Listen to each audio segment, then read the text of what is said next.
Assalamualaikum teman-teman, selamat berjumpa lagi dengan saya Abdurrahman dan masih tetap di channel Abdurrahman ya. Dan masih tetap juga mengupas tentang seputaran gangguan asam lambung dan sensitif psikosomatis. Nah, di session kali ini saya akan share video tentang apa yang harus kita lakukan setelah menjaga 3P-nya gitu teman-teman ya. Karena jujur ya, untuk orang-orang yang terkena gangguan asam lambung dan sensitif psikosomatis, ketika kita sekarang sudah menjalankan 3P juga, misalkan seperti itu, teman-teman ya, kok perbaikannya melambat nih. Nah itu teman-teman ya. Nah makanya untuk orang-orang yang terkena gangguan asam lambung dan psikosomatis ketika mempunyai hal seperti itu, kemudian bingung juga dengan keadaan ini, walaupun sudah menjalankan 3P gitu teman-teman ya, kemudian apa yang harus kita lakukan lagi gitu teman-teman ya. Nah makanya tolong tonton videonya sampai habis, jangan di skip biar kalian nanti mengerti, biar kalian nanti paham, dan ketika mengerti dan paham kalian bisa menanganinya dengan mudah. Nah itu teman-teman, nah makanya tolong tonton videonya sampai habis, jangan di skip. Dan kemudian seperti biasa ya, bagi teman-teman yang baru bergabung, kalau seandainya kalian mau bertanya tentang seputaran gangguan asam lambung dan psikosomatis, alangkah baiknya kalian tonton dulu video-video saya sebelumnya, karena untuk seputaran gangguan asam lambung dan psikosomatis semuanya sudah saya share. Dari mulai cerita saya yang terkena gangguan asam lambung dan psikosomatis, kemudian merasakan 1001 macam sensasi yang sangat tidak nyaman, itu sudah di-share teman-teman ya. Dan kemudian bagaimana cara menangani setiap sensasi yang hadir, itu juga sudah di-share. Nah makanya biar lebih jelas, biar lebih detail, alangkah baiknya kalian tonton dulu video-video saya sebelumnya. Nah itu teman-teman ya. Dan kemudian bagi teman-teman yang baru bergabung juga, seperti biasa juga, kalau seandainya kalian belum subscribe channelnya, mohon videonya itu di subscribe dulu, karena untuk subscribe itu tidak memerlukan biaya, tidak memerlukan pendaftaran. Jadi subscribe itu adalah hal yang sangat mudah sekali bagi teman-teman lakukan ya. Jadi teman-teman itu cukup memijit saja tulisan subscribe, biar kenapa? Jujur ya, biar videonya itu cepat berkembang dengan baik. Dan kalau seandainya videonya itu berkembang dengan baik, sudah barang tentu itu akan menambah semangat tersendiri buat saya untuk terus nge-share tentang seputaran gangguan asam lambung dan psikosomatis ini terhadap kalian. Kemudian yang lebih penting dan yang lebih utamanya, tekan juga tombol lonceng sama tombol like-nya ya. Biar kalian itu dapat notifikasi atau pemberitahuan video saya yang terbaru. Karena saya itu akan terus nge-share tentang seputaran gangguan asam lambung dan psikosomatis ini terhadap kalian, dengan tujuan semoga saja videonya itu menjadi wasilah atau jalan keluar bagi kalian yang sedang mengalami gangguan asam lambung dan psikosomatis hingga membaik ya, apalagi sampai sembuh total. Amin ya robbal alamin. Ya minimal hanya memberikan motivasi saja, atau lebih minimalnya lagi hanya sekedar menemani kalian yang sekarang sedang merasakan tidak nyamannya dari gangguan asam lambung dan psikosomatis. Nah itu teman-teman ya. Nah kembali lagi ke topik utama teman-teman ya. Untuk orang-orang yang terkena gangguan asam lambung dan psikosomatis, kadang kita itu merasa jenuh teman-teman ya dengan keadaan seperti ini. Kemudian kita juga sudah tahu tuh bahwa gangguan asam lambung dan psikosomatis itu obatnya ada dalam diri kita masing-masing gitu teman-teman ya. Kemudian 3P hanya sebagai penunjang saja. Nah itu teman-teman ya. Nah untuk 3P itu sebagai penunjang untuk pemulihan dari gangguan asam lambung dan psikosomatis. Kita harus menjaga makannya, dari mulai jenis makanan sampai jam makan kita harus jaga teman-teman ya. Kemudian pola hidupnya juga harus dijaga, dari mulai istirahat di malam hari sampai olahraga ringannya juga harus dijalankan dan dijaga terus-menerus gitu teman-teman ya. Dan kemudian pola pikirnya juga harus dijaga, mencoba menghindari stres seperti itu teman-teman, karena lebih dominan kita itu terkena stres teman-teman ya, terlalu apa ya, banyak pikiran gitu teman-teman ya. Kemudian minumnya juga harus dijaga minimal 8 gelas dalam sehari, jangan sampai kurang. Kemudian selalu mengupayakan gimana caranya supaya hati dan pikiran kita itu tetap senang. Tetapi ketika kita sudah menjaga semuanya teman-teman ya, kadang kita merasa jenuh, jadi proses pemulihannya itu lambat gitu teman-teman ya. Nah itu, nah makanya ketika orang mempunyai hal seperti itu, pemikiran seperti itu ya, kita nih udah jaga ya 3P-nya, semuanya sudah dijaga, tapi masih juga begini-begini. Nah itu ya karena kalian merasa jenuh teman-teman ya. Nah tetapi apa sih yang harus kita lakukan gitu teman-teman ya, ketika kita saat terkena gangguan asam lambung dan psikosomatis. kemudian kita sudah menjaga semuanya, tetapi keadaan masih begini-begini juga, apa yang harus kita lakukan teman-teman ya? Orang yang terkena gangguan asam lambung dan psikosomatis, ketika kalian sudah menjaga 3P-nya, yang harus kalian lakukan itu adalah mencoba mendekatkan diri sama Allah Subhanahu wa taala. Kenapa saya katakan seperti itu, teman-teman ya? Karena jujur, semua atas kehendak Allah Subhanahu wa taala. Semua atas kehendak pencipta, teman-teman ya. Kita itu hanya berikhtiar. Nah itu teman-teman, dan ketika kita sudah berikhtiar, kita mencoba mendekatkan diri sama Allah Subhanahu wa taala. Karena ketika berikhtiar, di situ ada permintaan, ada doa, teman-teman. Kita itu berikhtiar itu ya karena kita meminta kesehatan, teman-teman ya. Nah itu, bayangkan kalau saja kalian dibenci sama Allah Subhanahu wa taala, teman-teman ya, kita sudah berikhtiar, berdoa juga sama Allah, ya Allah pengen sembuh, tetapi kalian tidak mencoba mendekatkan diri sama Allah Subhanahu wa taala dengan cara tidak menjalankan perintahnya, teman-teman ya. Apakah Tuhan itu akan menyayangi kalian? Apakah doa kalian itu akan dikabulkan? Nah itu teman-teman ya, layaknya kita kalau misalkan meminta uang nih sama keluarga ya, sama ibu dulu waktu kecil ya, minta uang sama ibu, Bu minta uang dong. Tetapi kalau misalnya perintah dari orang tua tidak kita laksanakan, orang tua itu tidak akan ngasih, teman-teman ya. Sama halnya juga dengan yang Maha Pencipta, teman-teman ya. Kalau seandainya kalian sekarang berikhtiar, kemudian berdoa juga sama Allah Subhanahu wa taala, 3P-nya sudah dijaga gitu teman-teman, kemudian berdoa sama Allah Subhanahu wa taala, ya Allah saya pengen cepat sembuh gitu kan.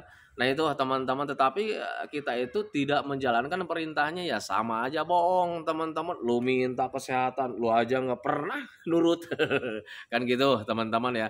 Nah makanya biar kita disayang sama Allah Subhanahu wa taala, jalankan perintah-perintahnya teman-teman, kayak macam sembahyang, sesuaikan dengan agama kalian teman-teman ya. Kemudian menjauhi larangannya, kemudian melakukan kebaikan terhadap orang lain gitu teman-teman. Biar itu juga ketika melakukan kebaikan terhadap orang lain itu ada repres perasaan juga teman-teman ya. Itu pengalaman saya dulu saat terkena gangguan asam lambung dan psikosomatis. Nah kemudian untuk orang-orang yang terkena gangguan asam lambung dan psikosomatis, ketika kalian sudah menjalankan 3P-nya, kemudian sudah juga gitu teman-teman ya, mendekatkan diri sama Allah Subhanahu wa taala, apalagi nih yang harus dilakukan teman-teman ya? Semangatnya jangan hilang gitu teman-teman ya. Karena ketika kalian semangatnya hilang, nah nanti proses pemulihan kalian itu terasa terlambat gitu teman-teman. Kenapa bisa terasa terlambat? Ya karena ketika kalian semangatnya hilang, di situ kalian bisa meratapi nasib tuh ya. Ya kenapa nih gue itu nggak sembuh-sembuh. Dan ketika kalian selalu meratapi nasib seperti itu, kalian lebih cenderung merasakan kesedihan teman-teman ya. Rasa bahagia itu tidak ada. Sementara untuk gangguan asam lambung dan psikosomatis itu sembuhnya dengan rasa bahagia, dengan pemikiran yang bahagia juga teman-teman. Tetapi kalau misalnya kalian meratapi nasib seperti itu ya karena lahir dari berpikirnya itu kalian merasa jenuh gitu teman-teman, merasa ini nggak sembuh-sembuh, akhirnya kalian merasa sedih, kenapa ini saya nggak sembuh-sembuh, meratapi nasib lagi, kapan nih gue bakalan sembuh ya Allah. Seperti itu teman-teman ya. Tanpa disadari, di situ ruang lingkup kalian menjadi sedih dan akhirnya banyak pikiran juga teman-teman ya, ada stres juga, dan akhirnya ya proses pemulihan dari gangguan asam lambung dan psikosomatis itu terlambat teman-teman ya, melambat nanti di situ. Nah itu teman-teman, makanya usahakan untuk orang-orang yang terkena gangguan asam lambung dan psikosomatis, ketika kalian sekarang sudah menjaga 3P-nya, kemudian mencoba mendekatkan diri sama Allah Subhanahu wa taala, banyak berdoa gitu teman-teman ya, karena semuanya juga atas kehendak Allah. Mintalah sama Allah bahwa ini dihilangkan, gangguan ini teman-teman ya, dinormalkan, disembuhkan. Kemudian kalian juga jangan patah semangat teman-teman ya. Semangat orang yang terkena gangguan asam itu harus gede teman-teman ya. Jujur pengalaman saya juga memang seperti itu. Kenapa saya katakan harus gede? Ya karena proses pemulihan dari gangguan asam lambung dan psikosomatis itu nggak terlalu besar tiap harinya teman-teman. Bahkan tiap mingguannya itu nggak terlalu besar teman-teman ya. Paling dalam mingguannya itu cuma mungkin 2%. Paling gede cuma 5%. Misalkan seperti itu teman-teman. Sehingga ketika untuk menjadi 100% itu agak sulit teman-teman. Nah makanya butuh kesabaran dan butuh semangat yang kuat teman-teman ya, untuk orang-orang yang terkena gangguan asam lambung dan psikosomatis. Nah makanya untuk orang-orang yang terkena gangguan asam lambung dan psikosomatis, jangan pantang menyerah teman-teman ya. Tetap jalankan 3P-nya, tetap banyak berdoa sama Allah Subhanahu wa taala biar kita itu dicintai, disayangi oleh Allah Subhanahu wa taala. Teman-teman, ketika kita disayangi, ya kadang kita minta apapun itu selalu dikabulkan, teman-teman ya, karena Allah itu Maha Besar, Allah itu Maha Kuasa, teman-teman ya. Kita itu hanya berharap-harap, hanya bercita-cita saja. Pelaksanaannya gimana Allah Subhanahu wa taala, teman-teman ya. Nah, itu kemudian harus semangat juga, kemudian jangan pantang menyerah, teman-teman ya, karena proses pemulihan dari gangguan asam lambung dan psikosomatis itu tiap mingguannya itu nggak terlalu besar. Nah itu, nah makanya saya selalu menyarankan sama teman-teman itu di video yang terdahulu juga, sama teman-teman ya, orang yang terkena gangguan asam lambung dan psikosomatis itu harus mempunyai rasa sabar yang sangat tinggi, teman-teman ya, karena proses pemulihannya itu dalam mingguannya itu nggak terlalu besar. Nah itu, sehingga ketika tidak terlalu besar ya sedikit oh, bisa berbulan-bulan kan gitu, teman-teman ya. Nah kalau seandainya orangnya yang nggak sabaran, akhirnya merenungi lagi, merenungi nasib ya gitu, teman-teman, kenapa nih saya nggak sembuh-sembuh kan gitu, teman-teman, akhirnya stres lagi di situ. Nah itu teman-teman, makanya usahakan mulai dari sekarang, ketika kalian sudah konsisten menjaga 3P-nya, usahakan kalian juga harus mempunyai rasa sabar yang sangat tinggi, kemudian harus mempunyai semangat yang kuat juga gitu, teman-teman ya, biar kalian itu tidak apa ya, tidak terlalu meratapi nasib kalian. Nah itu teman-teman, kemudian selanjutnya ketika kalian sudah menjalankan 3P-nya, kemudian banyak berdoa juga sama Allah Subhanahu wa taala, kemudian kalian juga sudah memupuk semangatnya, kemudian sabarnya tinggi juga gitu, teman-teman ya. Apa nih yang harus dilakukan untuk orang-orang yang terkena gangguan asam gitu, teman-teman ya? Tetap pada keyakinan kalian, teman-teman ya, karena untuk orang-orang yang terkena gangguan asam biasanya itu keyakinannya itu suka goyah. Kata Pak Abdul Rahman, ini bakalan sembuh nih. Seneng tuh dengarnya ya. Wah, Pak Abdul Rahman aja sudah sembuh tuh. Dan Pak Abdul Rahman juga bilang asam lambung dan psikosomatis itu tidak berbahaya, bakalan sembuh. Tetapi ketika sensasi hadir, teman-teman, keyakinan itu nggak ada, teman-teman ya. Kita lebih cenderung was-was, gelisah gitu, teman-teman ya. Nah, ketika nonton video ini nih, misalkan seperti itu, teman-teman ya. Misalkan nonton nih video ini nih sekarang nih. Pak Abdul Rahman juga bilang nih, asam lambung dan psikosomatis itu nggak bahaya, ini bakalan sembuh. Semangat ada ya, semangat ada, keyakinannya menjadi besar lagi, bakalan sembuh nih. Tetapi ketika sensasi hadir, keyakinan itu nggak ada, teman-teman ya, hilang, terkikis dengan sensasi yang hadir.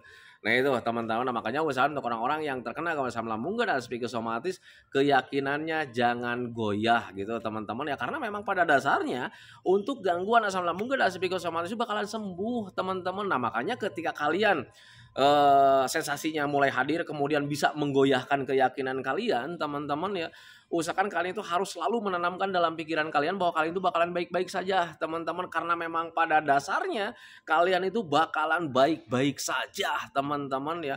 Kalau seandainya kalian keyakinan kalian terkikis nih karena memang ada rasa yang tidak nyaman nih, kalian flashback saja kejadian yang dulu sampai sekarang. Sudah berapa lama kalian mengalami gangguan asam lambung dan psikosomatis? Sudah seberapa sering kalian mengalami sensasi yang tidak nyaman? Apakah kalian sudah mati? Kan tidak, teman-teman. Nah ketika keyakinan kalian digoyahkan dengan sensasi yang hadir, tanamkan seperti itu, teman-teman. Wah ini sudah beberapa tahun saya merasakan ini, toh nggak mati-mati juga. Nah ini sekarang sensasi sedang hadir saja, jangan sampai keyakinan kita itu hilang gitu, teman-teman ya. Tanamkan dalam pikiran kita bahwa kita itu bakalan baik-baik saja, karena memang pada dasarnya kita itu bakalan baik-baik saja. Nah itu teman-teman, makanya pahami saja ke sana. Nah kemudian untuk orang-orang yang terkena gangguan asam lambung dan psikosomatis, ketika kalian sudah menjaga 3P-nya, kemudian sudah banyak berdoa juga, kemudian sudah mempunyai rasa sabar yang sangat tinggi, kemudian mempunyai semangat yang tinggi juga, kemudian keyakinannya penuh juga gitu, teman-teman ya. Apa yang harus dilakukan untuk orang-orang yang terkena gangguan asam lambung dan psikosomatis itu, jangan mudah percaya informasi negatif. Nah itu teman-teman ya, karena untuk orang-orang yang terkena asam itu biasanya sensitif dengan informasi-informasi negatif, teman-teman ya. Hati-hati loh, asam lambung yang kamu derita, tetangga saya aja mati gara-gara asam lambung. Cemas hadir.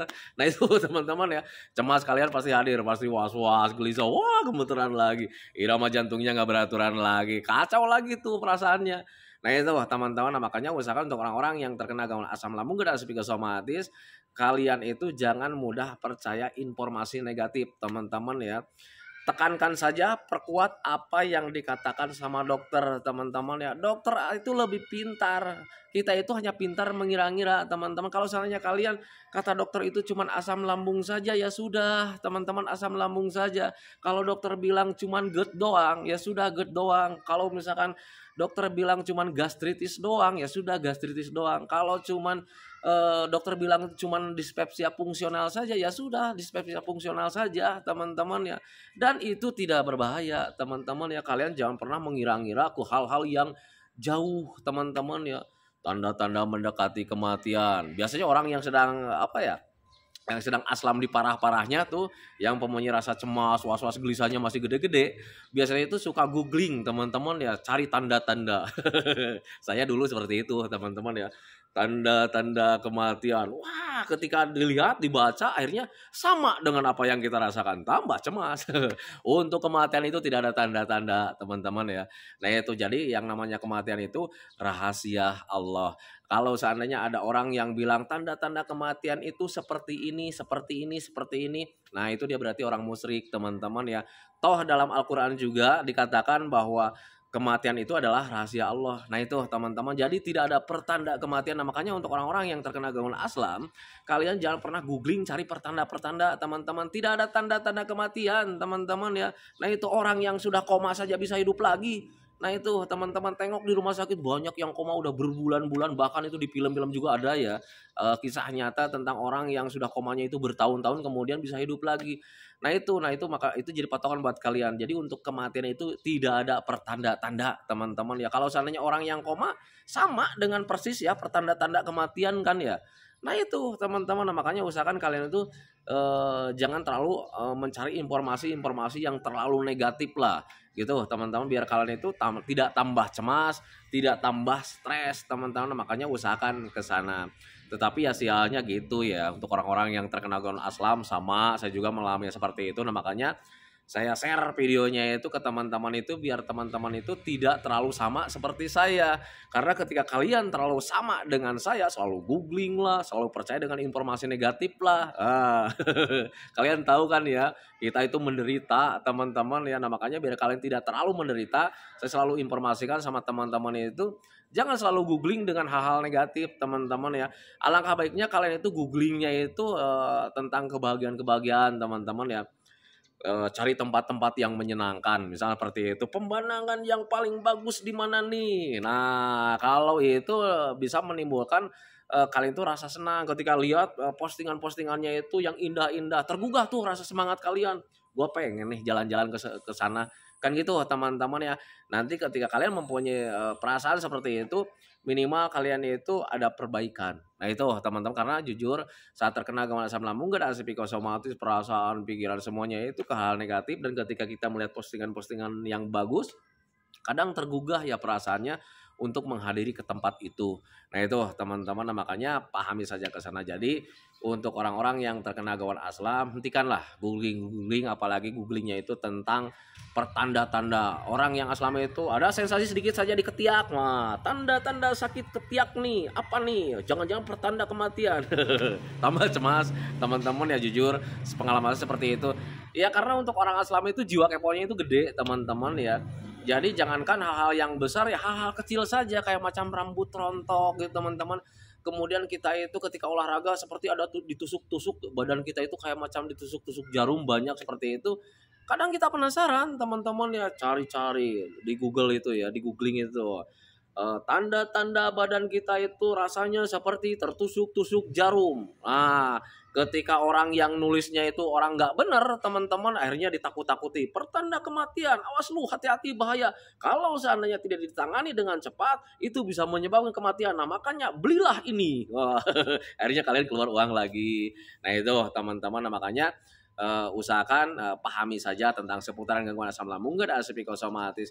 Ketika kalian mempunyai sensasi apapun, jangan pernah ketakutan, teman-teman ya. Jangan pernah googling juga, karena ketika googling kalian itu nanti bakalan merugi, teman-teman ya. Kalian nanti mudah percaya, kan orang aslam itu mudah percaya sama hal-hal negatif, teman-teman ya, karena didorong dengan rasa takut itu ya. Akhirnya mudah percaya, akhirnya beli obat lagi, beli herbal lagi, sudah berjuta-juta kalian mengeluarkan uang, tetapi sakitnya nggak lewat-lewat juga. Akhirnya kalian frustasi lagi, ini uang udah banyak nih keluar tapi nggak sembuh-sembuh. Akhirnya kalian meratapi nasib lagi, pokoknya kacau lah. Nah itu teman-teman, makanya usahakan hindari googling terhadap hal-hal yang tidak benar. Nah itu teman-teman ya. Nah itu teman-teman ya videonya tentang seputaran apa yang harus kita lakukan ketika sudah menjaga 3P-nya. Saya sampaikan sekali lagi, ketika kalian sudah konsisten menjaga 3P-nya, yang harus kalian lakukan itu adalah yang pertama, sering berdoa, mendekatkan diri sama Allah Subhanahu wa taala, karena memang semuanya juga kehendak yang Maha Pencipta, teman-teman ya. Sering berdoa, sesuaikan dengan agama dan kepercayaan kalian masing-masing, teman-teman. Kemudian yang keduanya, usahakan untuk orang-orang yang terkena gangguan aslam itu harus mempunyai rasa sabar yang sangat tinggi. Kenapa saya katakan seperti itu? Karena perbaikan dari aslam itu dalam mingguannya itu tidak terlalu besar. Nah itu teman-teman, karena memang butuh pelatihan dan butuh pembiasaan. Sudah tahu ya, kalau seandainya ada pelatihan dan pembiasaan, itu pasti ujung-ujungnya kita kenal dengan yang namanya tempo. Nah makanya usahakan untuk orang aslam itu harus mempunyai rasa sabar yang sangat tinggi. Kemudian orang yang kena aslam itu ketika sudah menjaga 3P-nya, kalian juga harus mempunyai semangat yang tinggi, teman-teman. Karena ketika kalian tidak ada rasa semangat, teman-teman, ujung-ujungnya kalian nanti mempunyai rasa meratapi nasib. Dan ketika meratapi nasib, kenapa nih nggak membaik-membaik nih? Akhirnya kalian tuh kena stres lagi, kena banyak pikiran lagi terhadap hal-hal penderitaan. Nah itu teman-teman bisa mempengaruhi keadaan kalian itu menjadi tidak baik juga gitu teman-teman ya. Nah kemudian untuk orang-orang yang terkena aslam itu selain menjaga 3P dan yang lain-lain tadi yang saya sampaikan, usaha untuk orang aslam juga hindari googling gitu teman-teman, hindari informasi-informasi negatif yang belum jelas pemberitahunya teman-teman ya, apalagi kalau seandainya orang tersebut itu bukan ahli kesehatan. Usahakan kalian percayakan saja semuanya sama dokter, karena memang dokter itu di bidangnya teman-teman, dia sekolah di sekolah kesehatan, dia kuliahnya juga kuliah kesehatan, sangat pintar sekali. Nah kita itu ya nggak sekolah kesehatan, pandainya hanya mengira-ngira, dan biasanya kita mengiranya itu ke hal yang jelek, tambah cemas nantinya. Nah itu teman-teman, makanya pahami saja ke sana. Nah itu teman-teman ya videonya, semoga saja videonya itu menjadi pencerahan buat kalian, semoga saja videonya itu menjadi wawasan buat kalian, ya minimal hanya sekedar menemani kalian lah yang sekarang sedang merasakan tidak nyamannya dari gangguan asam lambung dan psikosomatis. Kemudian seperti biasa sebelum saya akhiri videonya, saya selalu mendoakan sama teman-teman itu, semoga saja teman-teman itu cepat sehat lagi, cepat sembuh lagi, cepat kembali lagi keadaan kalian yang dulu, baik semangatnya, moodnya, tertawanya, pokoknya kehidupan kalian yang berwarna itu semoga saja cepat kembali lagi, karena memang saya yakin 100% bahwa keadaan kalian yang dulu itu sangat dirindukan sekali. Nah itu teman-teman, kemudian doakan saya juga teman-teman ya, agar saya itu tetap sehat, tetap kuat, tetap ceria, agar masih bisa tetap menemani kalian. Nah itu teman-teman ya, saya hentikan videonya teman-teman ya. Assalamualaikum warahmatullahi wabarakatuh.